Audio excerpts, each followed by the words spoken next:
Sonia Chironi, Léa Salamé aux 20h, on a tous été surpris.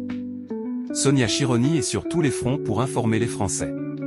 Avant l'édition du JT de 20h de ce samedi 9 août 2025 sur France 2, retour sur ses débuts en tant que Joker et sur les nouveautés qui attendent le rendez-vous d'information. Les titulaires du 20h prennent du repos en attendant la rentrée dès la fin du mois d'août 2025. Ces derniers auront une saison chargée, avec de nombreuses nouveautés dévoilées lors de la conférence de presse de France Télévisions. En attendant, Sonia Chironi est en place pour prendre la relève en cette saison estivale.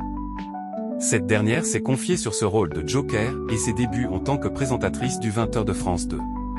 Sonia Chironi a encore le souvenir intact de ses premiers pas aux commandes du journal, car il n'avait pas eu lieu dans les studios de France Télévisions.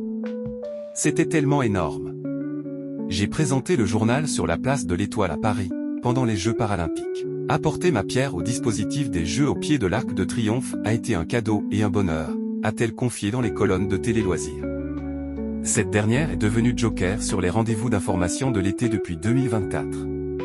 Après avoir été Joker à la fin du mois de juin 2025, à la suite du départ d'Anne-Sophie Lapix et avant l'arrivée de Julien Arnaud pour ses derniers JT, elle a ensuite été aux commandes des journaux de 20h du week-end, en remplacement de Laurent Delahousse. Cependant, cette dernière a dit pouvoir faire confiance à ses proches pour s'organiser en cette période estivale.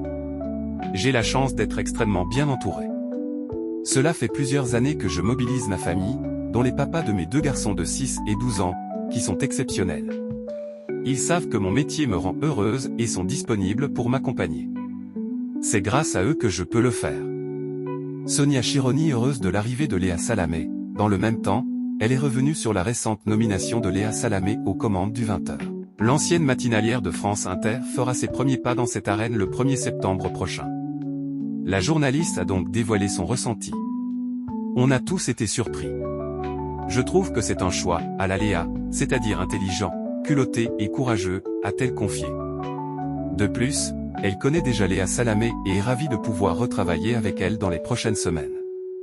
Je me réjouis de la croiser, car je l'ai connue à iTélé, et c'est une fille drôle, brillante et pétillante. J'ai hâte de la voir aux manettes et elle va envoyer du lourd, a-t-elle conclu.